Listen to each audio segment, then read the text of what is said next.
Lucas 7, irmãos, do 1 ao 10. Vamos ler todos juntos, aqueles que acharam. Tendo Jesus concluído todas as suas palavras, dirigidas ao povo, entrou em Cafarnaum. E o servo de um centurião, a quem este muito estimava, estava doente, quase à morte.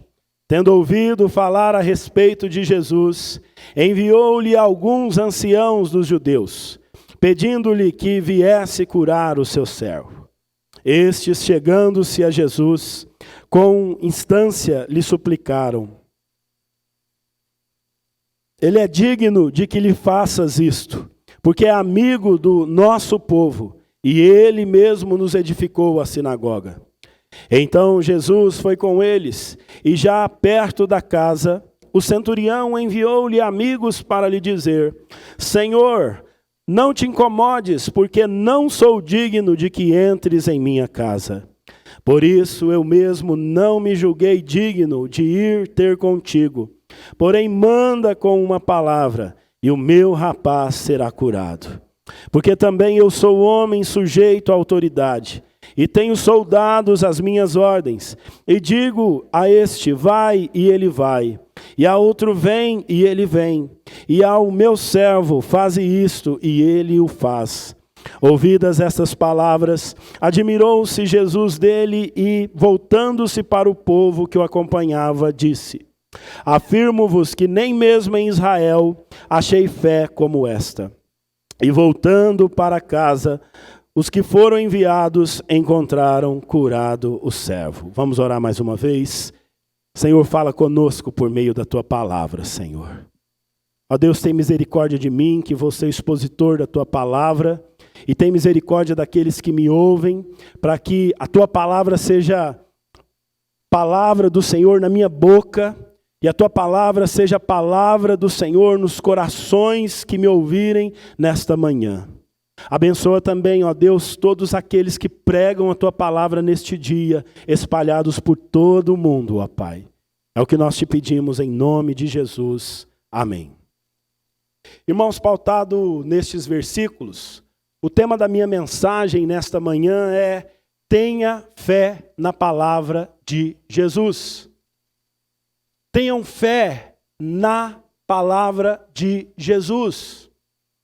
E o primeiro ponto que eu quero compartilhar com vocês nesse sentido é que nós devemos ter fé na palavra de Jesus. Devemos ter fé que a palavra de Jesus, ela pode salvar a quem você ama. Tenha fé que a palavra de Jesus pode salvar a quem você ama. O versículo 2 deste texto diz assim: e o servo de um centurião, a quem este muito estimava. Outras traduções vão trazer a palavra aqui: a quem ele amava, estava doente, quase à morte. Tenha fé que a palavra de Jesus pode salvar a quem você ama. A Bíblia fala deste centurião. O que era um centurião?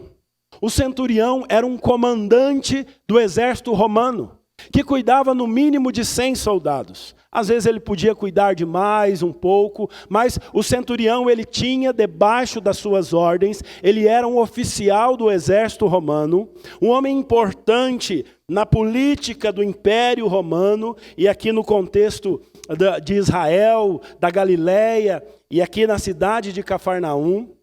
Então, o centurião era um comandante do exército romano que tinha debaixo das suas ordens 100 soldados. Este homem, ele era um capitão do exército romano. Mas a Bíblia nos ensina algumas características deste homem. E uma delas é interessante, que embora ele fosse um homem poderoso no sentido do cargo que ele ocupava, a Bíblia também deixa entender que este homem era um homem que tinha posses financeiras, ele era um homem rico. Ele ajudou na construção da sinagoga em Cafarnaum. Sinagoga essa que Jesus pregou ali, algumas vezes, ou várias vezes, porque a Bíblia diz que sempre que Jesus estava em Cafarnaum, aos sábados ele ia à sinagoga. No entanto, esse homem, embora todo o poder que ele tinha, a posição que ele ocupava, veja, este homem era um cidadão romano, portanto, ele era um inimigo de Israel.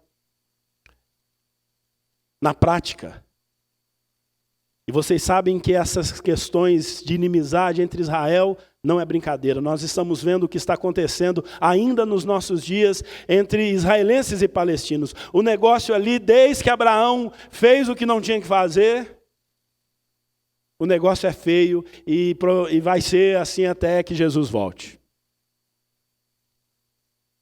Mas esse homem, um cidadão romano, ele era um homem diferenciado e a Bíblia diz que ele amava ao seu escravo.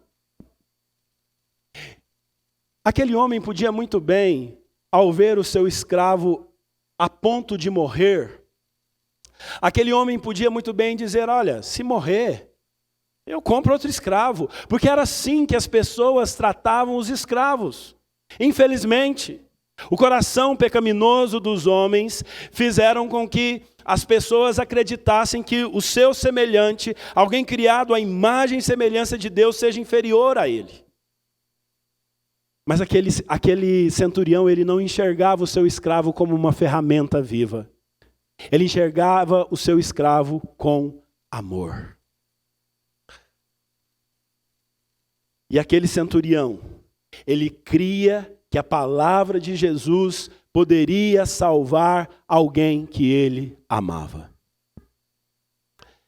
E pensando nisto, eu quero compartilhar com vocês a seguinte ideia nesta manhã. Alguém que você ame que está perdido, alguém que você ame que precise de salvação, alguém que você ame que precisa ser curado. Então, creia que a palavra de Jesus pode salvar a quem você ama.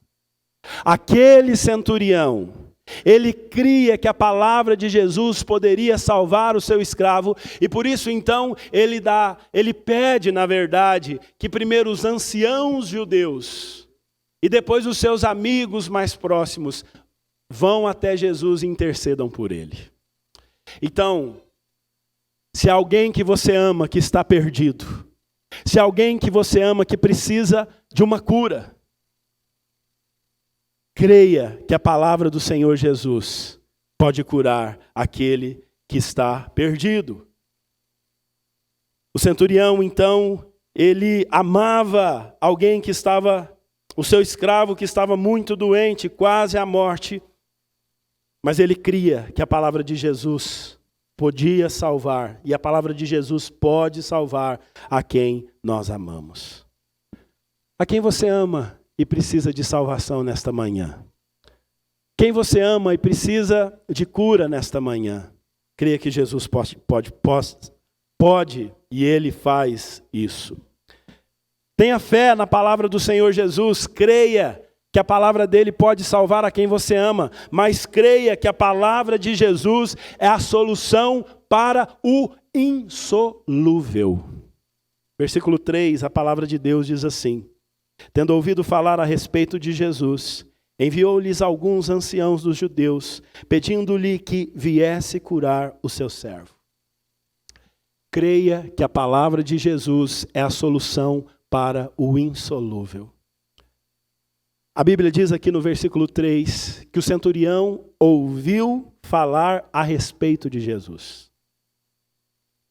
Possivelmente o centurião ouviu falar que Jesus era um homem que ensinava com autoridade, que expelia demônios, que restaurou a vista aos cegos, que fez paralíticos andarem.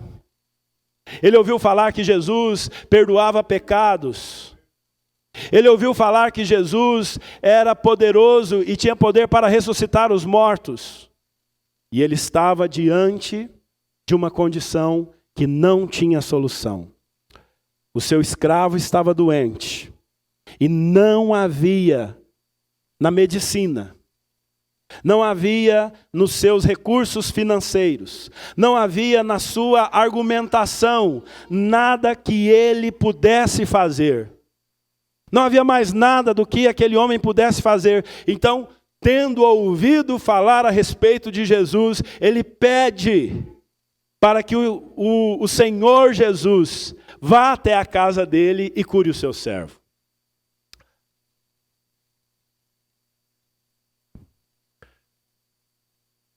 Quantos aqui nesta manhã já se depararam na vida com situações insolúveis? Alguém? Quando na nossa vida alguma coisa parecer que não tem solução para nós, não nos esqueçamos que a última palavra não é a nossa. A última palavra não é a de vocês. A última palavra não é das pessoas à nossa volta. Mas diante do insolúvel, a última palavra é de Deus. Quando parece não haver mais solução, quando parece não haver mais esperança para nós, a última palavra é do Senhor. Aquele centurião, ele não tinha mais o que fazer. Às vezes é assim conosco. Já tentamos de tudo no casamento.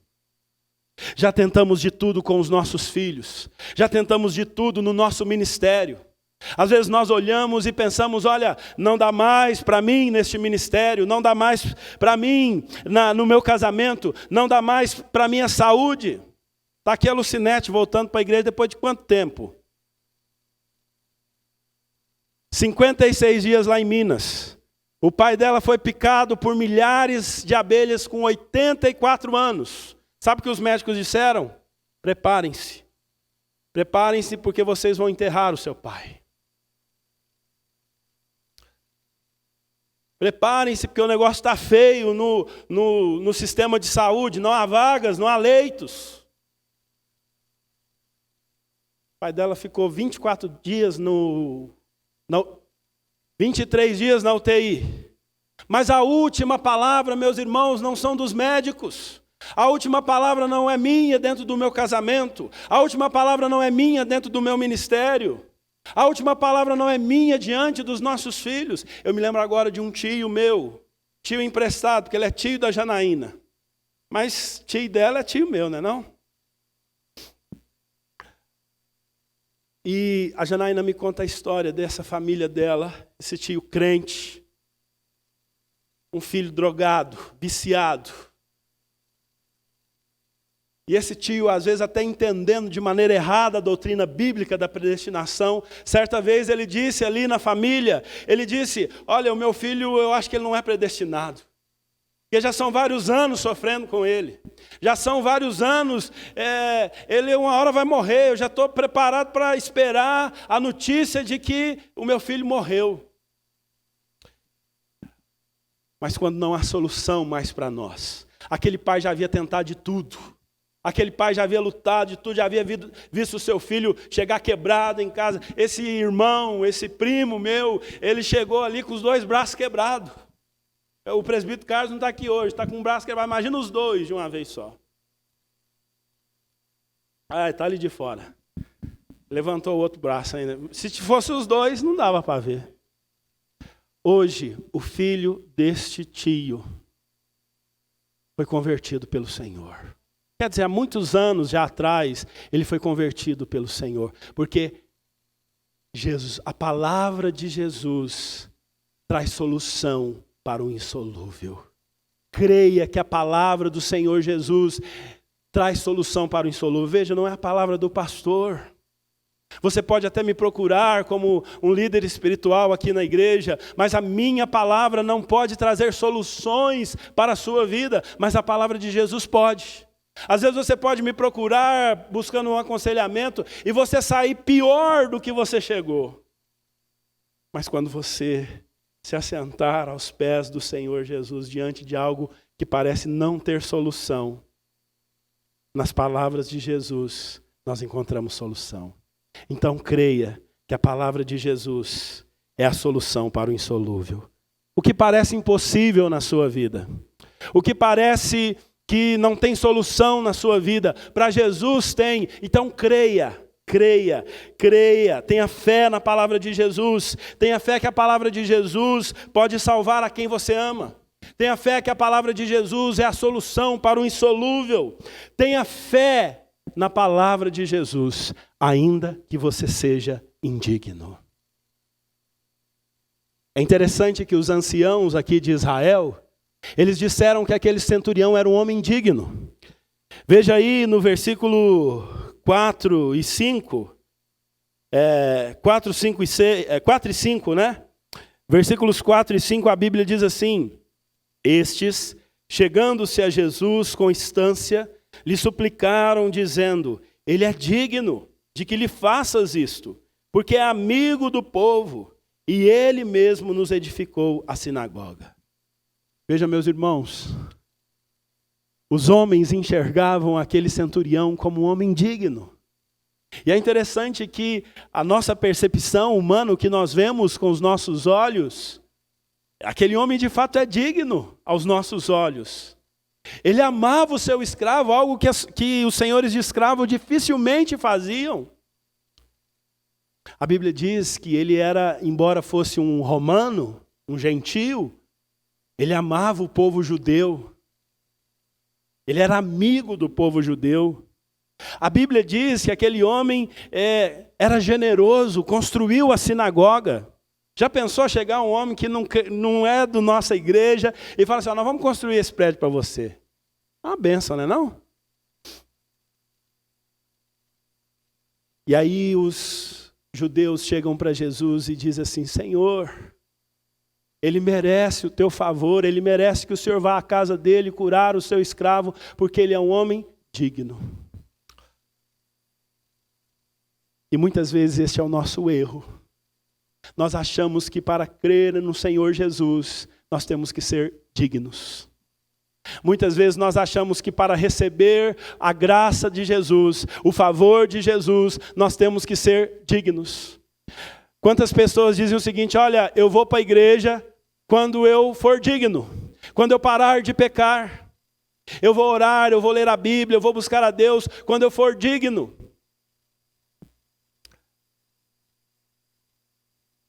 Eu quero dizer a você que a fé em Jesus não é para pessoas dignas, mas para pessoas indignas. Apesar de aqueles homens, e até mesmo eu, considerar aquele homem digno diante dos nossos olhos, esse homem nos dá um exemplo prático do que é humildade de espírito. Embora todos o considerassem digno, ele não se considerava digno. Você vê que às vezes nos nossos relacionamentos tem pessoas que consideram elas mesmas dignas, né? Elas falam: olha, eu sou um homem de... O publicano, o fariseu da parábola que Jesus conta aqui em Lucas 18. O fariseu da parábola, ele dizia: eu oro, eu jejuo, eu sou dizimista, eu não roubo, eu não sou como os demais homens. E na igreja, nos nossos relacionamentos, está cheio de gente assim, que fala: eu sou o cara, eu sou bom. Mas humildade de espírito é ter a atitude que esse centurião teve diante de Jesus. Humildade de espírito veja, o texto começa nos informando que o centurião pede aos anciãos ali de Cafarnaum para que Jesus vá à tua casa. Então, aqui no versículo 3 diz assim: tendo ouvido falar a respeito de Jesus, enviou-lhes alguns anciãos dos judeus, pedindo-lhes que viesse curar o seu servo. Então, num primeiro momento, o centurião ele pede: olha, pede que Jesus venha aqui em casa, porque só ele pode solucionar o problema do meu servo. Mas a Bíblia nos conta que quando aquele centurião, ele observa que Jesus está se aproximando da sua casa, talvez passa dentro do seu coração: eu não sou judeu. E sabe, irmãos, os judeus, eles não entravam na casa de quem não era judeu. Lembra de Pedro? Quando Deus fala para Pedro ir na casa, até a casa de Cornélio, o Pedro depois vai dizer: olha, eu nunca havia entrado na casa de um gentio, porque os judeus consideravam que ficariam impuros se entrasse na casa de alguém que não fosse judeu. Talvez aquele centurião pensou: poxa vida, ele não pode entrar na minha casa, porque eu sou um homem impuro diante da religião dele. Mas talvez Ele se considerou indigno por lembrar que Jesus é o Senhor soberano da história. Talvez ele se sentiu indigno porque ele se lembrou das palavras de Jesus, dos atos de misericórdia de Jesus, da salvação que Jesus estava efetuando ali naqueles dias. E ele disse: eu não sou digno de que este homem entre na minha casa.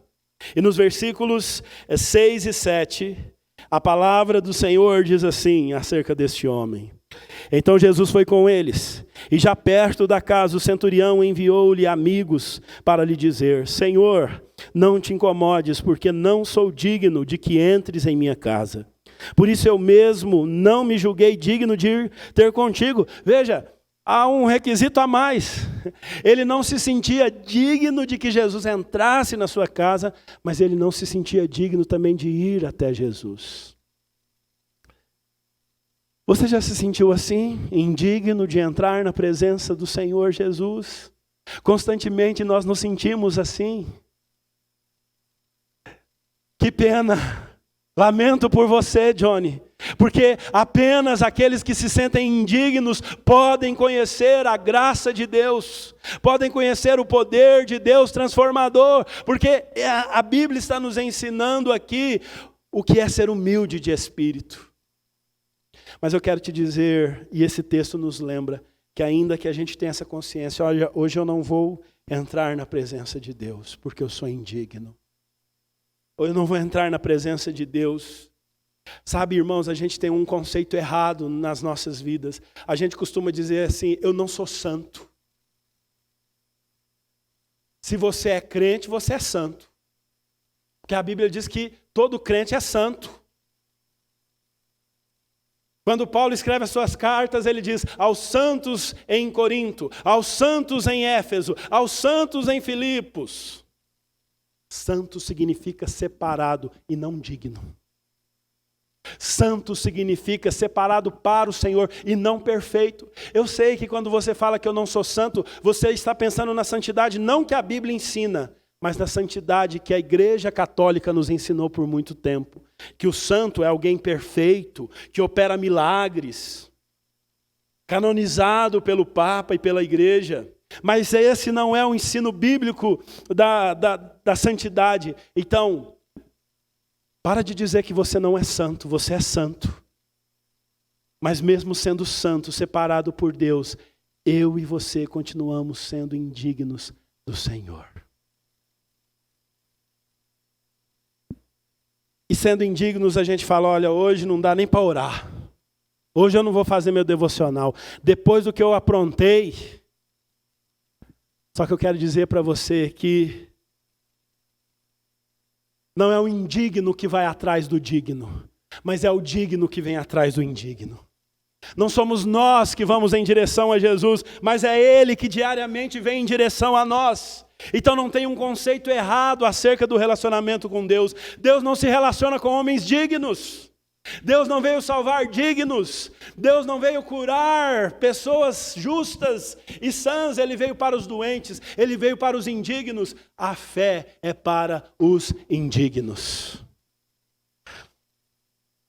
Então tenha fé em Jesus, mesmo que você tenha consciência da sua indignidade.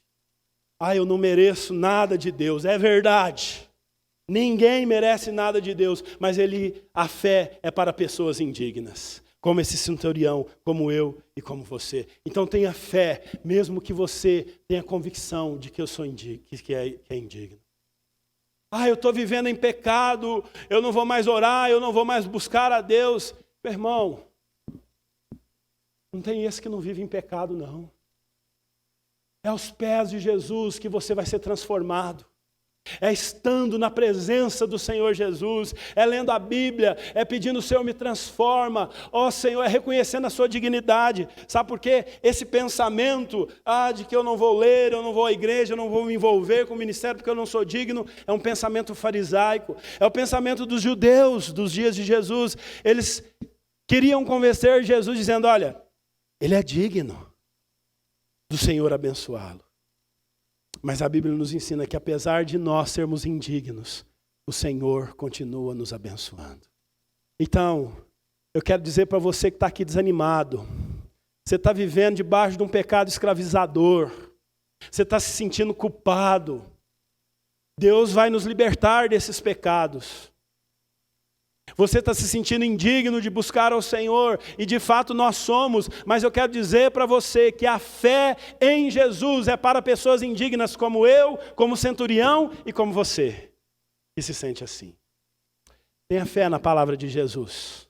Tenha fé que a palavra de Jesus pode salvar alguém que você ama. Tenha fé que a palavra de Jesus pode solucionar o que é insolúvel. Tenha fé que a palavra de Jesus é para indignos. Mas por último, tenha fé na palavra de Jesus, porque o Senhor Jesus fica admirado com quem tem fé na sua palavra. Nos versos 8 e 10, a palavra de Deus diz assim: porque também eu sou homem sujeito à autoridade, e tenho soldados às minhas ordens. E digo a este, vai, e ele vai. E a outro, vem, e ele vem. E ao meu servo, faze isto, e ele o faz. Ouvidas estas palavras, admirou-se Jesus dele, e voltando-se para o povo que o acompanhava, disse: afirmo-vos que nem mesmo em Israel achei fé como esta. E voltando para casa, os que foram enviados encontraram curado o servo. Jesus fica admirado com aqueles que têm fé na palavra dele. Há um hino que nós cantamos que Deus contempla a nossa fé. Sabe, irmãos, Jesus não fica admirado com as suas boas obras. Porque a Bíblia diz que as nossas boas obras são como trapos de imundícia. Jesus não fica admirado com as nossas dignidades. Você pode parecer um homem muito piedoso para a igreja, uma mulher muito piedosa para a igreja, e a igreja dizer: olha, esse homem é uma bênção aqui, ele ajuda na construção do templo, Nem tudo que nos impressiona Jesus. A Bíblia não diz que Jesus ficou admirado quando disseram: olha, ele ama o seu escravo, olha, ele construiu a sinagoga, ele é amigo dos judeus. Jesus não se admirou com isso, mas Jesus admirou com a fé daquele homem. A Bíblia diz que a fé é um dom de Deus.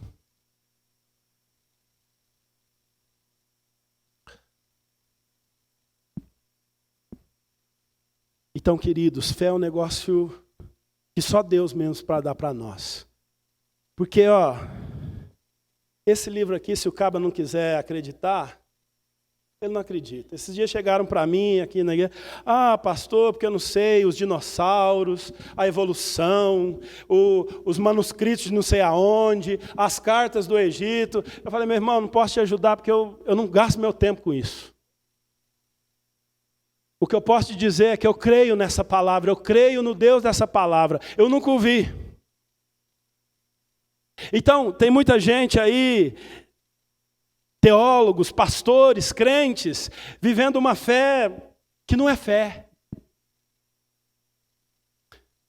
Então, é loucura ter fé em Jesus. Porque nós acreditamos. Esses dias eu ouvi alguém dizendo: olha, eu acredito no Jesus histórico, mas não acredito no Jesus sobrenatural. Cria vergonha na sua cara. Se Jesus é histórico, ele é sobrenatural. Como que as pessoas creem no sobrenatural de Jesus? Se ele é histórico, é sinal de que o sobrenatural que ele fez, sim, ele andou sobre as águas, sim, ele ressuscitou, sim, ele operou milagres. Eu não acredito, mas eu acredito porque eu sou um milagre de Jesus. A minha história é um milagre. Você pode não ter fé no Senhor Jesus, é uma opção sua, mas eu não consigo não acreditar nele. Eu não consigo não acreditar nele porque eu não vi ele transformar água em vinho, eu não vi ele andar sobre as águas, mas eu vejo diariamente o que ele tem feito na minha história, na minha vida. Então, vá para longe de mim com a sua falta de fé. Se você não quer saber de Jesus, eu quero e eu creio. Eu creio que Jesus, com uma só palavra, criou todas as coisas que nós vemos. Eu creio que Jesus pode mudar o insolúvel na minha vida. A minha esposa não pode mais acreditar em mim. Vocês podem não mais acreditar em mim. Vocês podem não achar que há esperança para mim e vice-versa. Mas em Jesus há esperança. Então, queridos, esse texto nos lembra que diante dos fracassos daqueles que amamos, diante do insolúvel, diante da nossa indignidade, o que nós precisamos exercer é a nossa fé. Deus não está interessado, Deus não se move por causa da sua oferta, Deus não se move por causa da sua frequência na igreja, Deus não se move por causa do seu ministério, mas a fé é a convicção daquilo que não se vê. Nós nunca vimos Jesus, mas nós temos convicção de que Ele existe. Ah, mas me explica isso. Meu irmão, não consigo te explicar. Não tem como eu passar isso para você. Se você não tem, é porque você não tem fé. A fé é a certeza daquilo que se espera. Nós esperamos que Jesus vai voltar.